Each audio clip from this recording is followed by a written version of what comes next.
Facebook. Go. We should, yeah. It just. This is All About Wine, the talk show dedicated to the wine industry since 2009. Featuring winemaker, cellar master, vineyardist, and tasting expert, Ron. Basically, what we're trying to do on this program is just trying to educate people and trying to make wine less confusing and more friendly. From coast to coast and around the world. You know, we really have had some neat people on the program. I love that. Post your questions and comments during the live show on our Facebook page at www.facebook.com/allaboutwinebtr. Again, that's www.facebook.com/allaboutwinebtr. And now, All About Wine is on. Yes, it is. Here's Ron.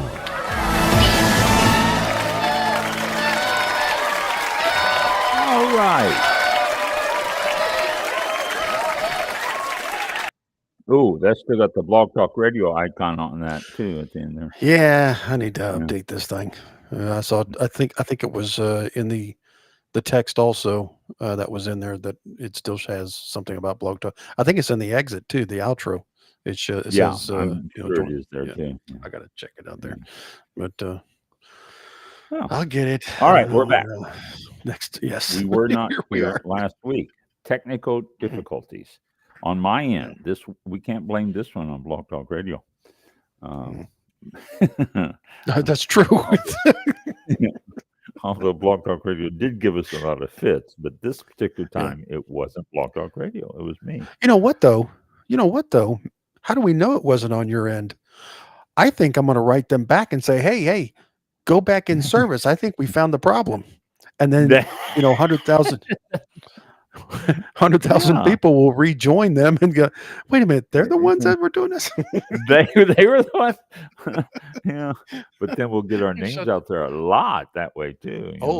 Free advertising. That's right. That's right. We were solely responsible. No advertising is bad advertising. I mean, once you get the name out there, that's a good thing. Once you get the name, yeah. So we are live, but not delayed. We are not delayed. We're not. I was getting delay problems, and I don't know why. And it's not just through this either. I talked to the cigar guys. They've been on the show, so I don't, them, and I talk to them every week, and we do a video chat, and I was being delayed there too. So I don't know. That's why I think it's on my end. Maybe not Blog Talk Radio, but we are tonight. I've got things to tell you. I've got stuff to talk all that things I haven't been able to the last couple of weeks, and so I guess, jump right into it. Let me see if I can find my glossary, and let's see. We were on the D's. Did you make a note of where we were? Last entry I have was for Districtus Australia something. Districtus Australia. Okay. You did disjointed. You did diurnal temperature shifts. Nope. Down temperature shifts. Yeah, that's right after. Yeah. And then then the next one was Dulce. I don't have that one. Which is, let me see what that Doccia. It's not dulce. Doccia. Obviously an Italian term. Doccia, which is an Italian term for sweet. That's DOLCE. Doccia. Yeah, I would always pronounce it wrong. I didn't give that Italian Doccia in there. So we know now. So a doccia is the Italian word for sweet. If you see that on a wine label, you're getting a sweet wine. Next one, it also has a pronunciation. Let's see if we can. What am I doing?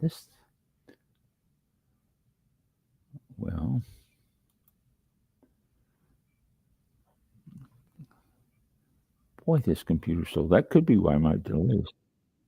Dosage. Dosage. Dosage is in bottle. Oh, what that?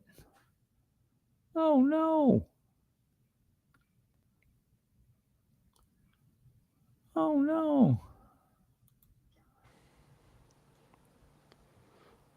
I think I might have lost my glossary here. Mm. I can find it easy enough, but well, crap. Oh, hang on. Don't run away. There it Play is. some background music here. I know there's a tab in here somewhere. Yeah, I know. At least I'm not delayed. I'm always afraid that, when I'm doing this and Mhm. I don't hear you every once in a while, just Response, you let, think, uh-oh. yeah, I get concerned. Okay, here we go. Dosage. It's in bottle fermented sparkling wine.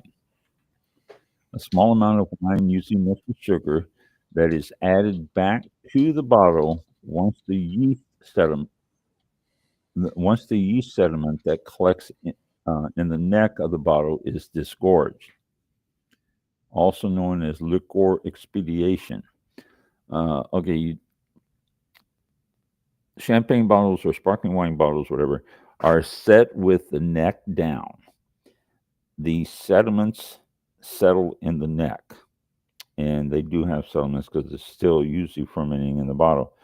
They open up the bottle, get rid of the sediments in the neck, and then add a small amount of wine mixed with sugar back into the bottle and seal it up again. Now, this can start fermentation again in the bottle if there's anything left in there to start fermentation again. It can start it again, and sometimes it does, sometimes it doesn't. But that's what dosage is. So, okay, next one, double blind, as in double blind tasting, not blind tasting. Dough, I think the next one is pronounced. Let me see. It's got a pronunciation here. Boy, that's taken a long time for that to tell me. Why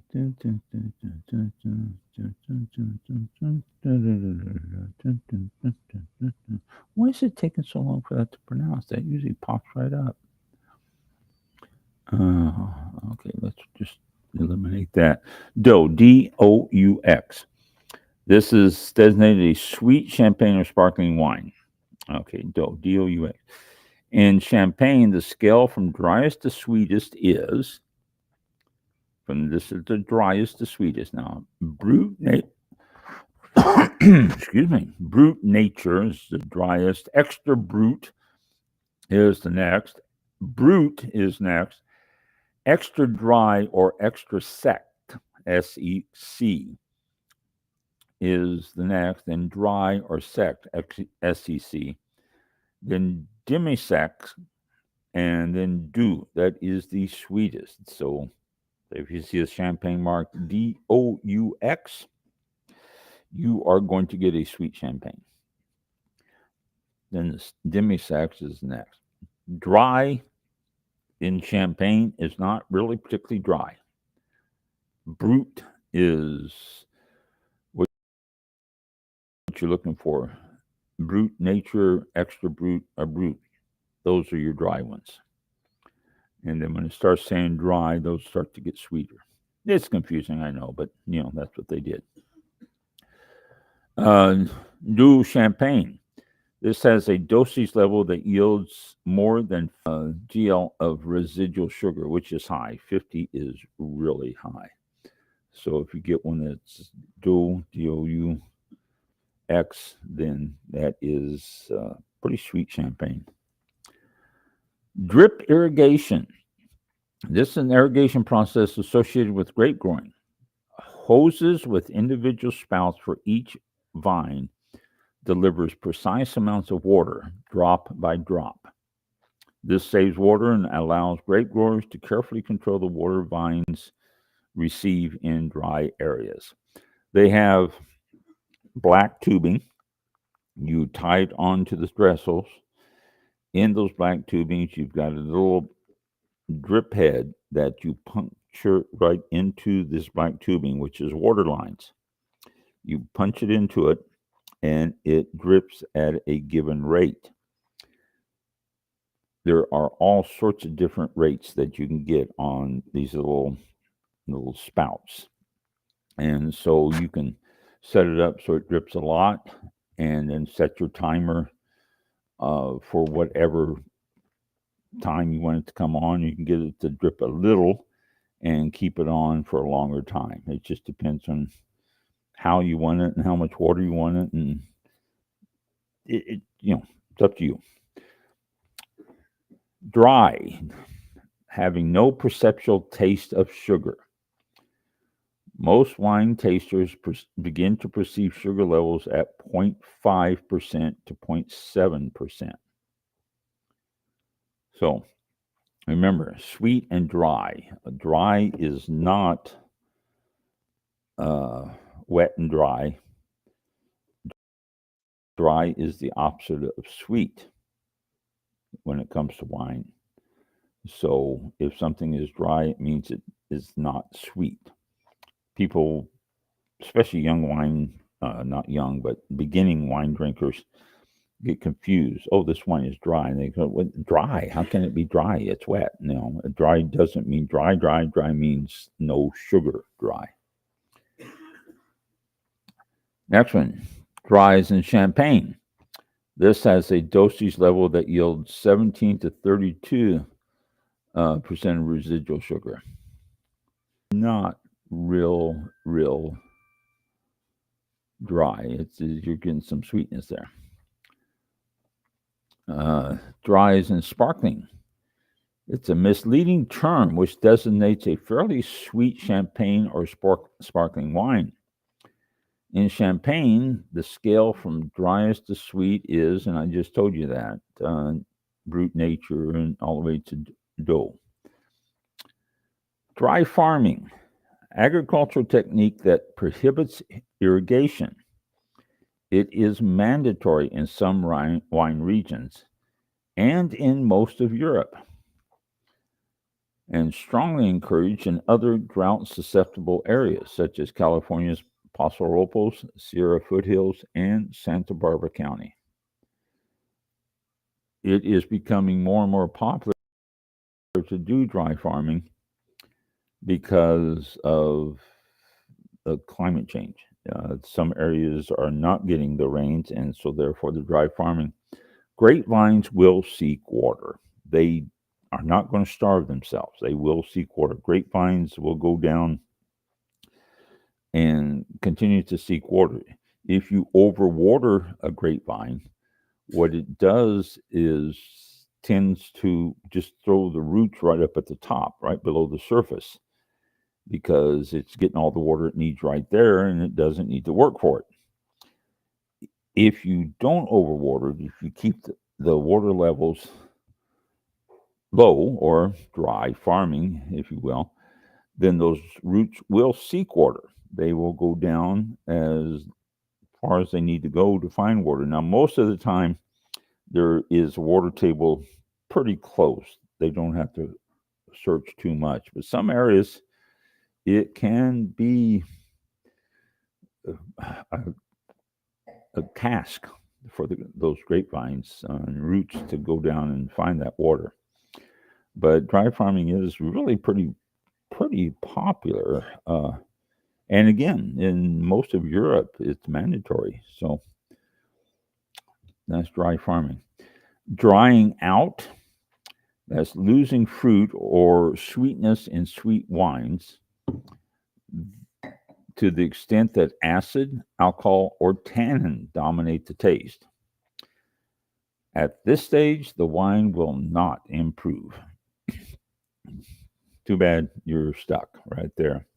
Once a wine loses the sweetness in sweet wines or the fruitiness, referred to as drying out. I don't use that term very often, and I haven't heard it used very often, but that's what it is. And the last of the D's is dumb, D-U-M-B. This describes a phase young wines undergo when their flavors and aromas are underdeveloped. And again, I've only heard that phrase periodically. I've never really used it myself, and I haven't heard it used that often. But it's for young wines that aren't quite ready, undeveloped. So I think that takes care of the D's. And so week, as long as we don't have any microphone problems, next week we'll start on our E's. All right. Engineer just brought me this evening's wine, and it is a 2019 Paso Robles, California Zinfandel called the Biker. And it's got a picture of a pretty blonde sitting on an old Indian bike, it looks like. I don't think that was, I don't know, that's a pretty big motor for an Indian bike. But sitting on an old bike, an old sepia tone type print. And that's all it says on the front label. The Biker, Zinfandel 2019, Paso Robles, California. Heavy bottle, big punt. This punt is a good inch and a half in the bottom of the bottle. It says on the back, cellared and bottled by Four Vines Winery in Griffin, California, and American Canyon, California, at fourvines.com. Alcohol 15% by volume. Wow, this is up there. 750 milliliter, and that's it. The Biker Paso Robles Zinfandel by Four Vines. American Canyon is up just north of San Francisco, up in the Delta area, just north of Warren Creek and Contra Costa County, stuff like that. But this is the 2019 Zinfandel. Let me try it here and see what we've got. Good Zinfandel aroma to this. Little light. It's not that inky black that you find in some Zinfandels. It's just a little bit light. And it's not bringing out the legs yet. That's not to say that we're not going to get legs pretty soon here, as soon as I swirl in the glass a little bit. But yeah, there they go. They're starting to come down. Rather thin legs so far. But I'm a little surprised about how light the color is. It's not a real dark garnet. It's more of a light purplish color. But a good Zinfandel aroma. First sip.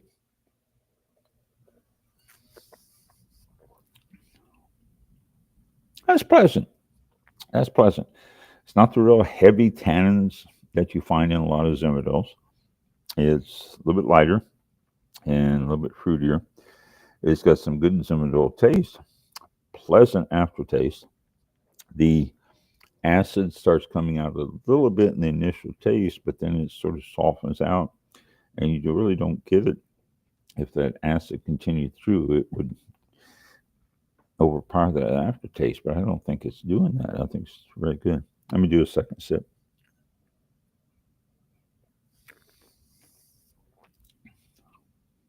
That's good.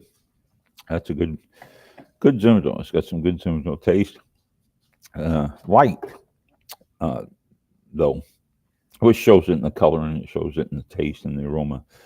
But a very nice Zinfandel. We are having pizza tonight, and that's going to be perfect with the pizza, I believe. And I think engineer's going to throw in some wings, and so we're going to have pizza and wings, which this should be a perfect wine to go with that. Again, light. And that's not a bad thing. For Zinfandel, it's surprisingly light, but it's surprisingly good. Okay, so there we go. Start next week with the letter E term for that. All right, let me find things that I have been saving for the show because we missed it last week. First one here is, boy, this is taking a long time for these things to load. I swear. And my download was slow. Remember, I just told you, Mike, how slow it was. It's obvious how slow it is. Okay, launching the Wine Association of America. After months of planning, the steering committee for the new Asian Wine Association of America, or the AWAA, is excited to announce the official launch of the organization, which is currently in its initial funding phase. Of course, funding phase. Everything has to have a funding phase. Okay, let me see what it says here. We are thrilled to bring Asian Wine Association of America to life, reported Susan R. Lin, L-I-N, president of AWAA. Our mission is to champion the wines and heritage of Asian American and Asian vintners in the United States. We talked to a winemaker in Korea, what was it, 5 or 6 months ago, and I think we should also celebrate the Asian market there too. But it says currently there are estimated to be over 200 Asian affiliated wineries in the U.S. Wow, over 200, who would have guessed? According to the Wine Market Council, around 5% of U.S. wine drinkers are Asian, which is over 4.25 million consumers. Having Asians embrace wine as much as the average American could lead to 100,000 plus new wine drinkers and 5,000 Asian restaurants with more extensive wine lists.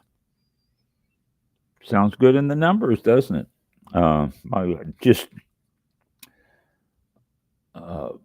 Let's see what else to say here.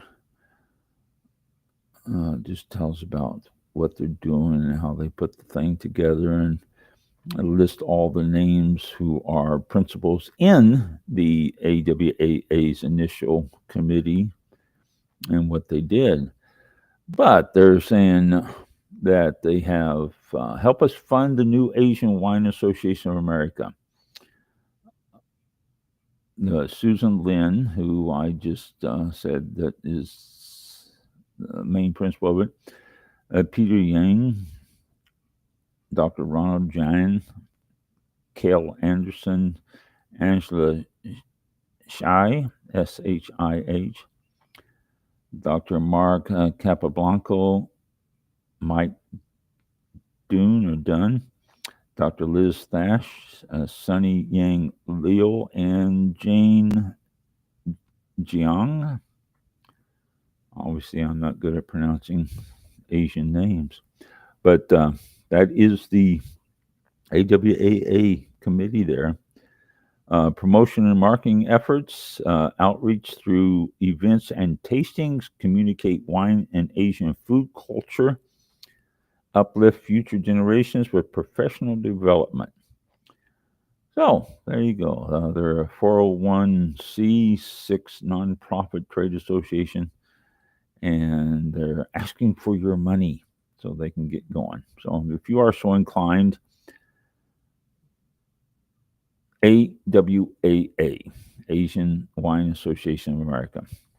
or you can go to GoFundMe.com/F/AWAA wine and donate there. But it's just cool that we have an Asian Wine Association of America. I saw that. I was impressed with that. Here. Top 24 wines of 20, or top 10 wines of 24. I don't know.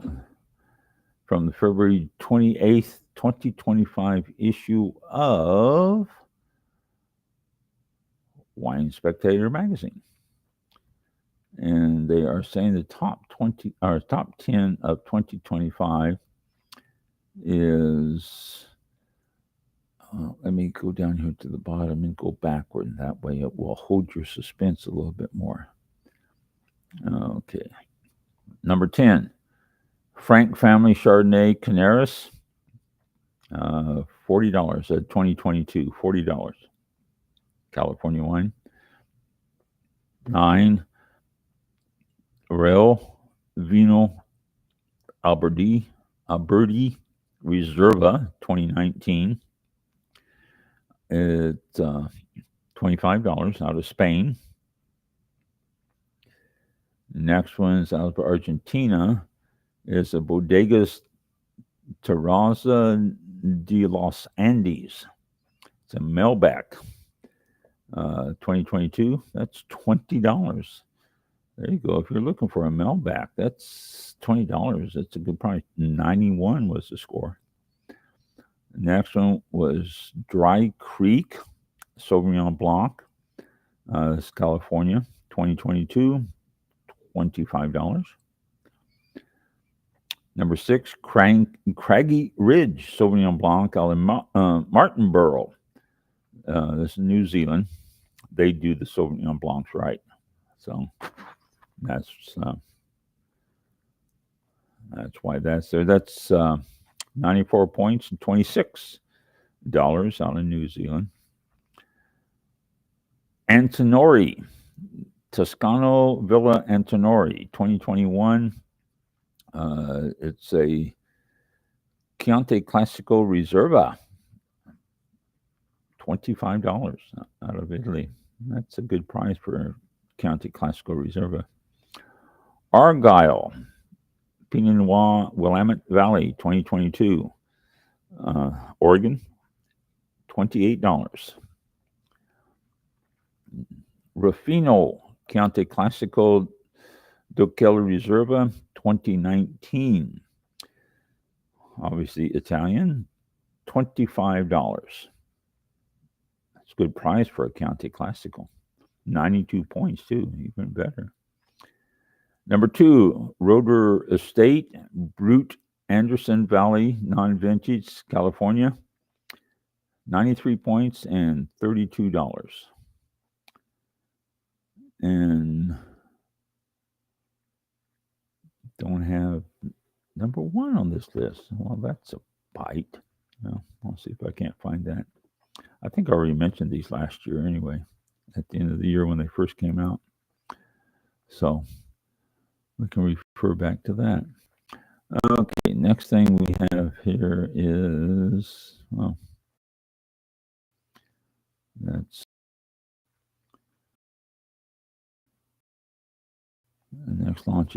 Oh, if you're going to get up, and there's a lot of stuff floating around on the web about the conjunction of Saturn and the moon, and what is the other one? Mars? No. Venus. The smiley face. Venus. Yeah, it's supposed to be Venus. It's going to be as a Venus. Okay, Venus, Saturn, and the moon. It's not going to be like you're seeing on the internet. It's not going to be these two planets set in this moon solid face. Right. Don't be disappointed. It is still a pretty cool thing, but it's going to be sort of crooked. The smile is going to be sideways a little bit more, and the two planets are going to be up and spread out a little bit more. So that's coming up tomorrow morning between 5:30 and 6:30. is the best viewing for that. So if you're up tomorrow morning, then check it out.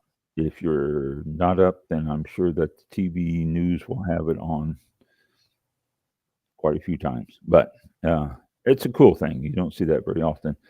Also, on the 27th, Venus is going to be at its brightest for the year. It's going to be very bright in the morning sky. And on the 29th, 4 planets will appear together. You're going to have Venus, Mercury, Saturn, and Neptune all going to be visible in the morning sky. So those are pretty cool celestial events coming up there, I think. I like looking at that stuff. So just passed it on to you. Let you know. Like I said, I got a icon here that as I'm going through this stuff, it opens up so I can see, reminds me of what's happening there. Okay, let's see. Oh yes, definitely. Stephen Castles, he was on the show. He was the one who did or who does Native American grapes. He has propagated many, he has grown many, he has himself a very, very diverse vineyard of American grapes. He has also been over to Korea, and our guest from Korea, boy, help me out on this. The one from Korea? Yeah, what's her name? I want to say Kim. Yeah, it was that was from June 27th. Oh wait, maybe not. Let's see. Stephen Castles did a new book on Korean grapes. He was on February 15th of last year. Wow. What else? And then I know I have Kim written down here. I don't have Kim Young. I think Kim Young. Okay, I was thinking it was Kim. Yeah. Yep. Okay. Sandmak Winery, South Korea. Those are Native American grapes also that she's using. So Stephen Castle has helped her on that and helped promote her on that. So we have, Stephen Castle is quite involved, and he sent me an email, and I don't want to wipe this out because I want this. Well, I could. Excuse me.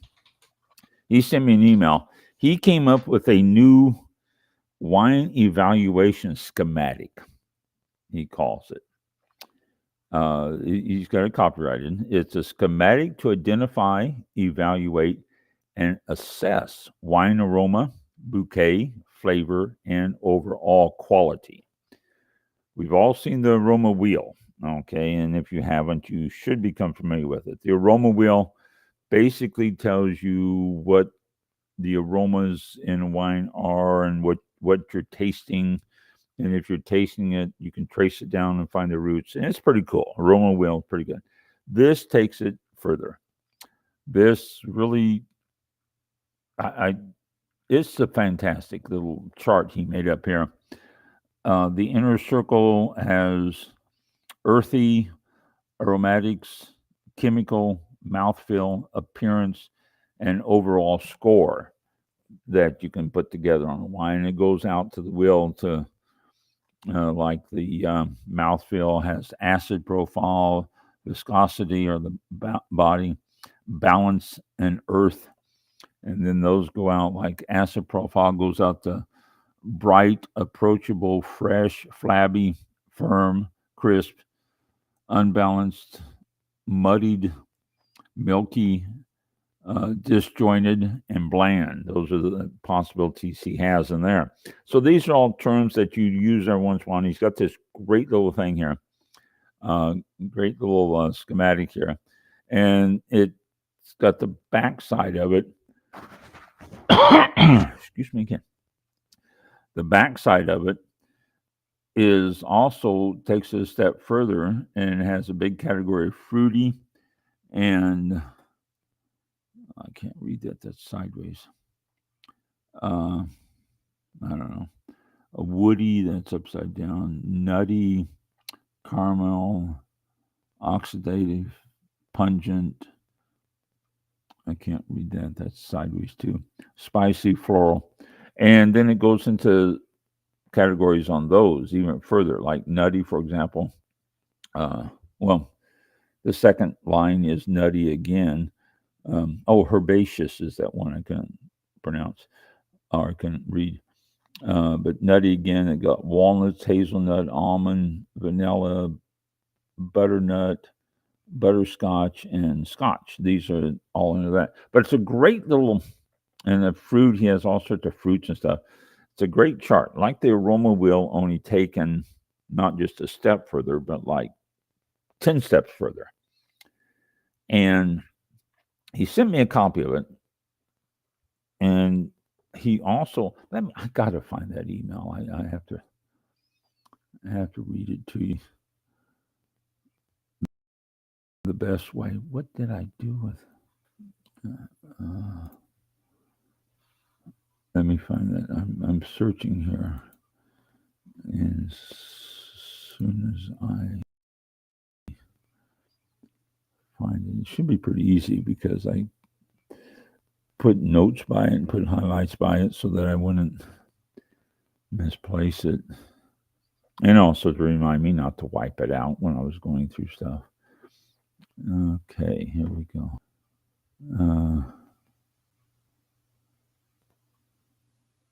Let's see, Stephen Castles.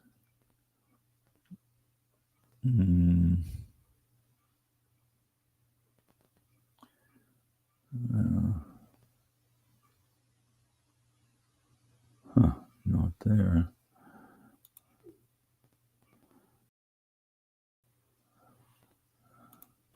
Well,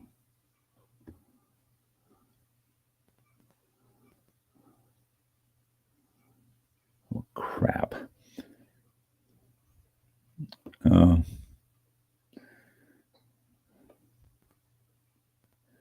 Just when I want to find something and I know it's here, and now I can't find it. That is irritating because I know I saved it.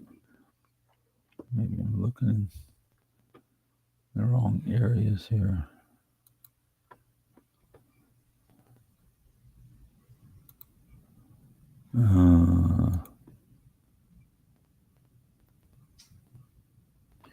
Maybe I'm looking in all about wine emails. Maybe he sent it to me in my inbox. Yes, he did. That's why I couldn't find it, because he sent it to me in my inbox. Okay, here we go. Received this on the original letter on April 13th. So just a couple of weeks ago, I guess. Yeah. But a couple paragraphs here. Let me go through and read this to you. He sent out to a lot of people, not just me. He says, "Hi everyone. Attached is a wine evaluation schematic that I have been developing for over a 20-year period of time.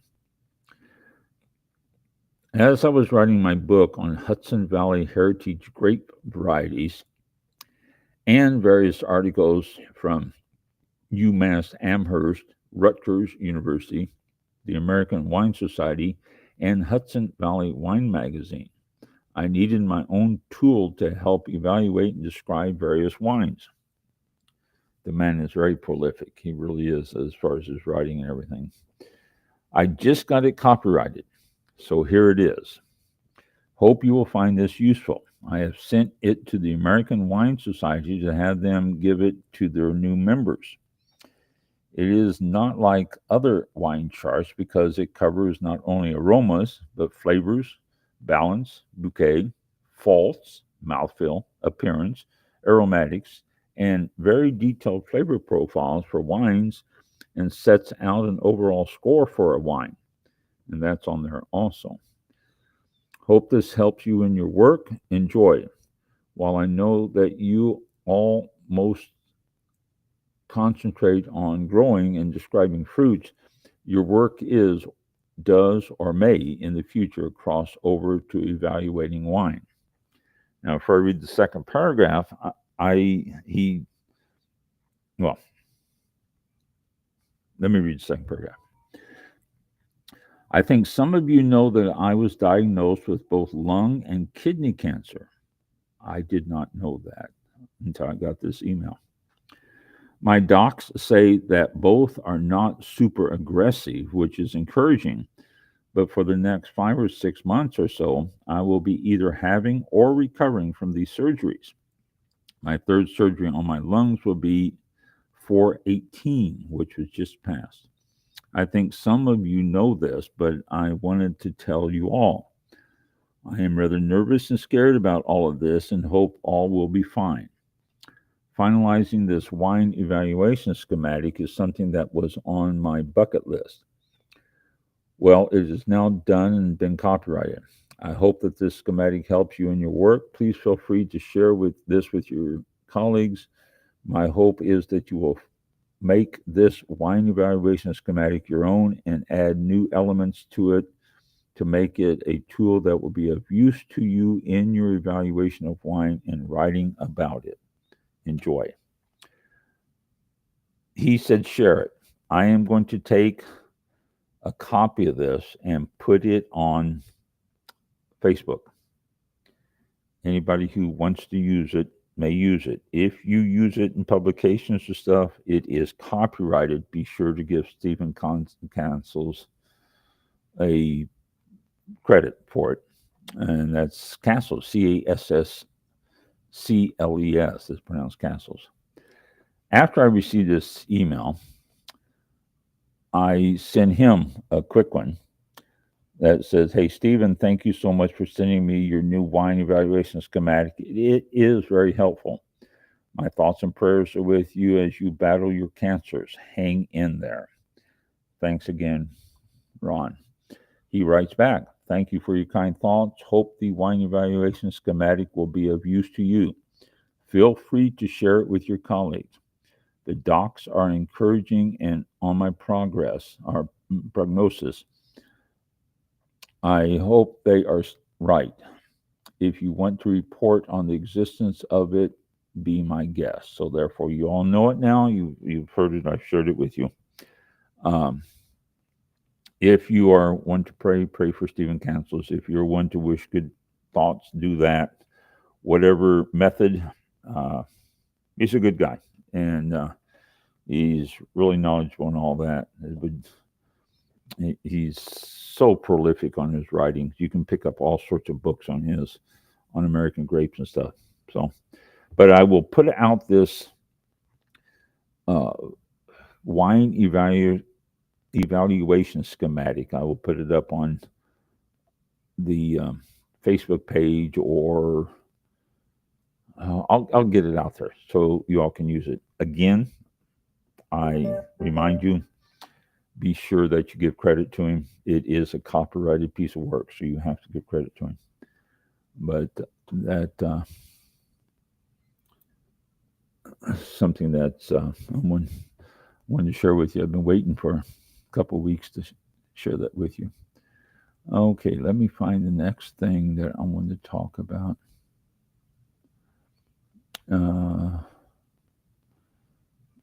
No, not that. Oh, there's the schematic. And not that, not that. Not that. Hope everyone did a good Earth Day. That was, what, today's the 24th, 2 days ago, the 22nd. Okay, here we go.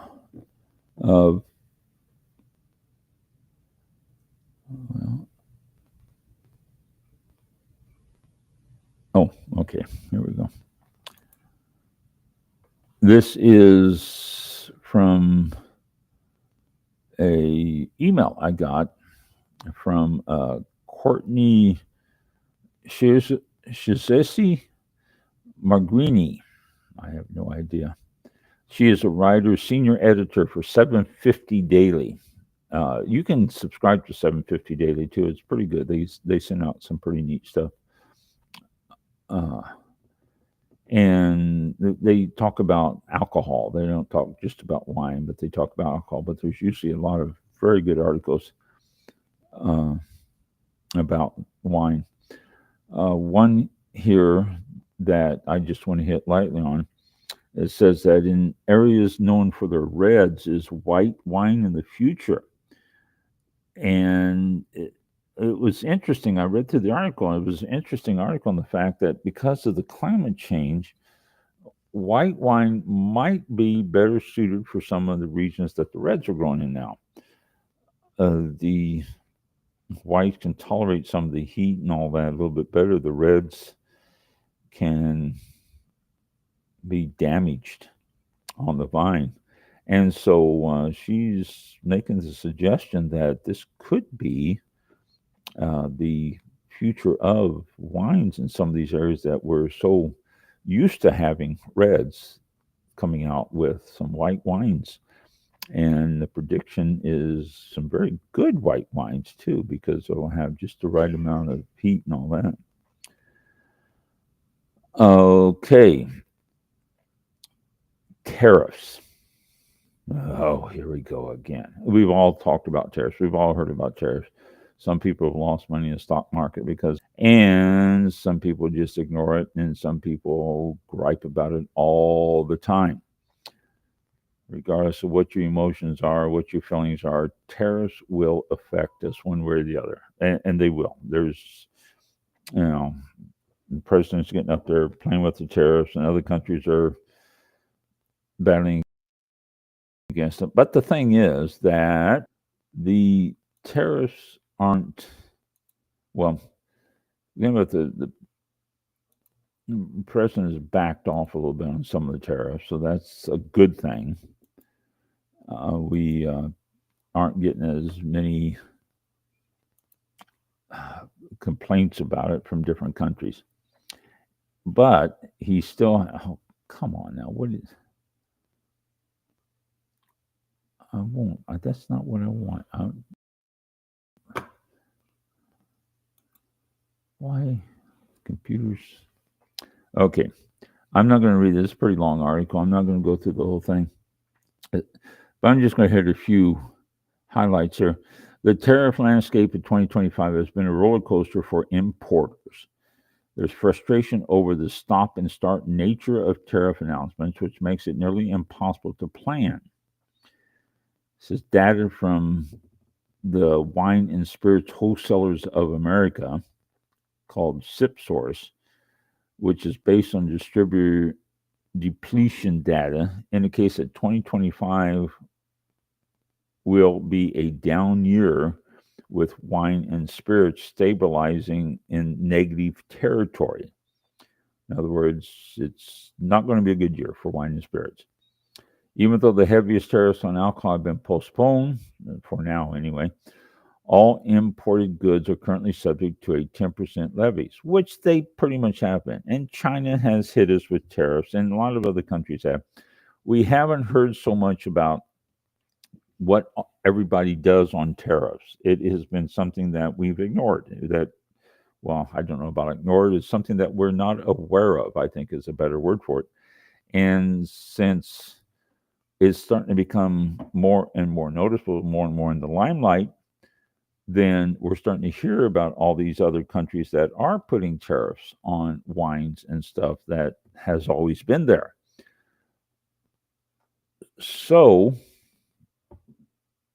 maybe playing around with these tariffs might become more upfront, more noticeable, what's happening with it, and maybe they'll work in a good way and help us get a cheaper price on wines. And that's always, in my opinion, when I start talking about this stuff, this is always what I'm looking at, what it's going to do to the price of wine. And tariffs will cause it to jump up. All of it jumped up. What's really going to be affected more than anything, according to this article, is excuse me, is the artisanal, small batch wines, the cognacs, and the ones that you are already expensive. These are the ones that's going to be even more expensive. These are the ones that are going to hit us. The mass produced wines, a lot of the ones that we already deal with, it's going to jump up, but it's, as of right now, it's not going to be prohibitive to buy them. It's going to be a difference. Don't get me wrong. I'm not saying it's not going to go up, but it's going to be more expensive, but you can still purchase them. And so this is what's going to happen with the expensive ones, though, is that they are going to go up. And these are the ones that are going to put a hurt in people who are so used to them, are drinking them. Champagnes, your expensive champagnes, and Moet Chandon, and I'm asking my engineer here. What's the expensive champagne? What's Dom Perignon? Thank you. Dom Perignon will see an increase. It's already expensive. It will go up. That's just one of the things. So, from what this article says, and they've talked to different importers, and are they all importers? Yeah. They've talked to different importers here, and they've all pretty much agreed that the expensive wines are going to go up. It's the inexpensive wines.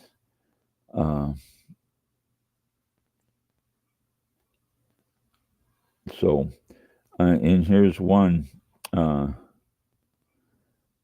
They are encouraging this one. Was it Patrick Mata, as co-founder of Olay and Abragada, says that he's encouraging the wineries to ship directly to his warehouse, which in essence, he says, will lower the cost by about $8 to $12 per case, which is just about the full amount of the tariffs. And so they can keep the prices pretty stable.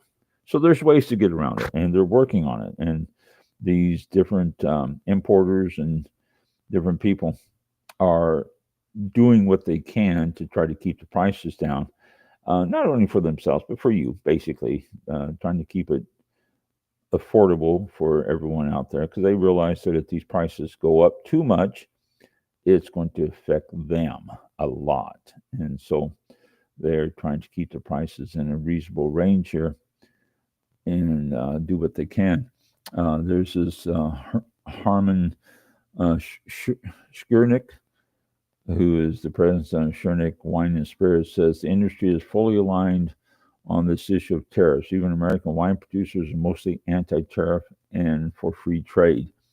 So maybe the pressure. And when Trump was in office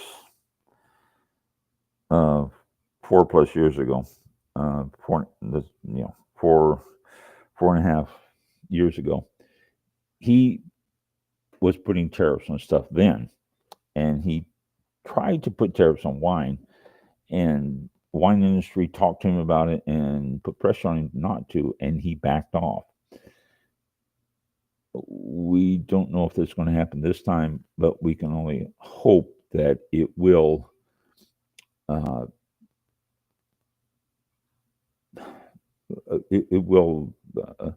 prevail, that the prices aren't going to go crazy.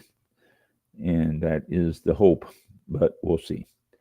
But this is something that's always, whenever I see tariffs, I always think about wine. What's it going to do to wine? Obviously, it's affecting everybody already, but what's it going to do to wines coming from other countries? And it's not hurting the United States wines. This is the thing. You can buy American wines at a great price right now. It's the ones from overseas that will be affected. But those are something that, well, a roller coaster, tariff roller coaster, if you will. That's what we're looking at. Okay, let me. Oh, this is an article from Team WSET. It's just the latest update. This is from April 2025 update. And it's just blog posts. I do blogs about alcohol, not just wine, but alcohol of different types, beers and all that. And the different things. Here's something that I saw that was in this. I'm not going to talk about this. Something I saw: tequila versus mezcal. What is the difference between tequila, and mezcal? Okay, the difference, if any, between tequila and mezcal is mezcal just a smoky tequila. Basically, yeah. Different aging options, a little bit in there, but mezcal, every time I've had mezcal, is just a smoky tequila. And I've sworn off tequila and mezcal a few years ago, quite a few years ago, actually, now, because, well, it did not agree with me and I did not agree with it. It wanted me to do stuff and I refused to do it, and it tried to encourage me, and so I just swore it off. Here, the difference between tequila and mezcal. Well, both tequila and mezcal are made in Mexico from agave. The precise agave varieties, growing areas, and production methods for these spirits differ. And so there's your difference. It's different types. There's different types of agave, and that also makes a difference between tequila and mezcal. So there you go. We're all about wine. We're not about tequila, but I saw that and I thought that was interesting. And Malbec. Malbec is everywhere now. Malbec is becoming very popular. It used to be, whenever you talk about Malbec, and Australia does make a great Malbec, no question. Great Malbec everywhere now. It's becoming really a worldwide grape that is fantastic. It's been used for blends for years and stuff, and now it's all over the place. This article, boy, it's taken me forever to load. Why is and I'm right next to my server tonight, but it's taken forever for the thing to load. Well, if it ever loads, I'll be able to tell you. I'll have a sip of my wine instead.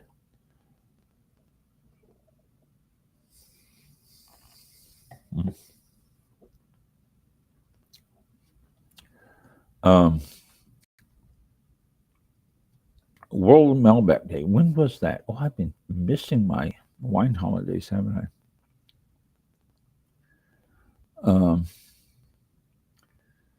Article says Malbec's been around for 2,000 years and it was famous in Bordeaux at the time of the classifications.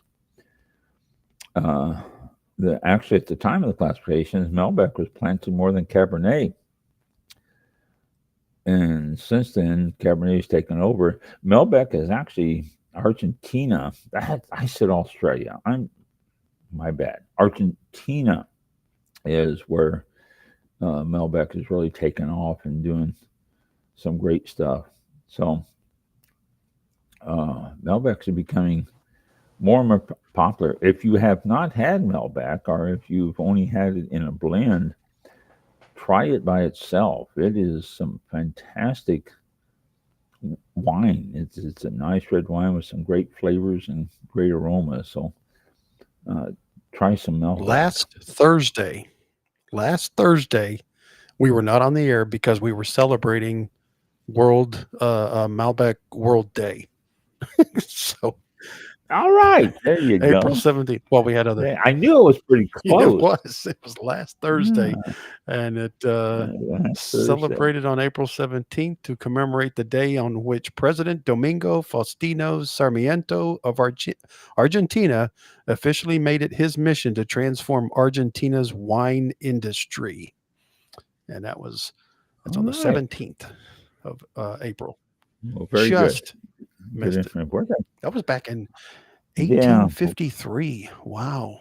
Oh, I know. Long time ago. Melbeck's long time ago. Melbeck's been around. I don't know why I said Australia. I knew Argentina was the Melbeck area, and I don't know why. I apologize for my lack of the right words there. Vines, early 1900s, Melbeck was planted. Let's see where. Oh, in more areas. That's when it started to take off in the early 1900s, and it's been going ever since then. So, Melbeck, again, as I said, if you have not had Melbeck, then treat yourself. Go out and pick up some Melbeck and try some. It is a very versatile red wine, goes with quite a bit of stuff, and it's reasonably priced. You can find some good price Melbecks. Argentina makes some great ones, but there are also Melbecks being made in the States, California particularly. So try that. And it's 8 o'clock, so actually it's 8:01. So we actually made it through a whole show without the microphones acting up and everything else. I'm happy. Actually live. So that's not Yeah, bad. yeah, actually. Yeah. Alrighty. So what else is coming up? Nothing. We got There's a the wow. the not eclipse, the what they call it? They don't call it the eclipse. It's conjunction. I have a feeling it's not going to look anything like you said in the beginning. It's not going to look like a perfect smiley face, like they're showing it. They make it look like you're going to look up and go, "Oh wow, look, there's two planets and the moon's Oh, look, a smiley smiling face. back Yeah. at us." It's One of the planets is going to be dimmer than the other, and that's one. They're going to be further apart than the eyeballs that they show. The smile is going to be sideways on the horizon, not just straight down. Yeah, don't expect what the internet tells you, but it's still pretty cool. So, get out and look at them. Then the next Tuesday, the 29th, is going to be the 4 planets that are going to appear together. That's going to be pretty cool too. And then the 27th, which is Sunday, Venus is going to be the brightest, greatest brilliancy, they're calling it. But Venus will be on the right-hand side of the constellation Pisces. okay. Let's see. And we missed the meteor shower. Yeah, big ones. Yeah. Don't forget there is a launch this evening if everything goes as planned for Starlink. I think it's 9:52 p.m. somewhere around there, and the window's open until like 1 something in the morning. But unfortunately, I have to work tomorrow, so I'm not going to stay up and watch it. But it's from Cape Canaveral. Launch pad or launch, whatever they call it, 40. I don't think they call it launch pad. It's launch, I don't know, whatever. If the weather doesn't hold out, they'll probably go across the street and try and launch from there. We'll see what happens. Oh, wow. I just pulled up maps. Yeah, 28 Starlink, and it'll be broadcast live on I think it's the Starlink something channel. I forgot where it was. I read about it, but I was like, we'll save that and see what happens. But supposed to be tonight. I thought it was 9:52, 9:58, somewhere around there. But this is wrong. I was going to say it's early, but this is from April 21st here. It's updating on me now. So Let's see. Still, it's going to be April 21st, and today's the 24th. This is 3 days behind us. So I think you're right, though. Well, I saw and your something. I local, thought it was some TV Fox. stations. Okay, this is commercial resupply services. This is. Oh, So this is from the 21st. okay. I am still fascinated about the way they make those second stages come back and land right in the spot, and the arms come out and clamp onto it. I mean, I just and then the ones that hit that little they land back on the ship out in the middle of the Atlantic somewhere off. I'm just amazed. Me too. I just blows my mind to see that stuff. I just went, oh my gosh, that just Yep. Here we go. Talk of Titusville. Launch tonight. SpaceX scheduled to launch a Starlink mission later tonight from Cape Canaveral's Space Force Station. Space Force? When did that happen? I didn't hear about that. Well, that's what we are. We're Space Force. Space Force. Okay. This will be the 23rd flight of this booster rocket, with the last flight being on March 12th, which sent Starlink Group 12 through 21 into orbit. And I think tonight is they're launching, like, what's it called? Starlink Group 6-74. I don't know if it's 6 through, but 6-74 is the Starlink Group tonight. I think it's like 28 satellites or something like that. But and it'll be landing on the ASOG is I had it earlier on the drone ship. And that's always interesting, as well as, and that thing that comes out and grabs the other ones is just unreal, like you said. So if you're up, watch it along the eastern seaboard, eastern coast, because they usually head northeast, and it's a great sight, especially at nighttime. Just can't miss it. And I don't know if we'll hear sonic booms tonight as a result of the landing, but they're always great to see these things at nighttime, because you can watch them forever.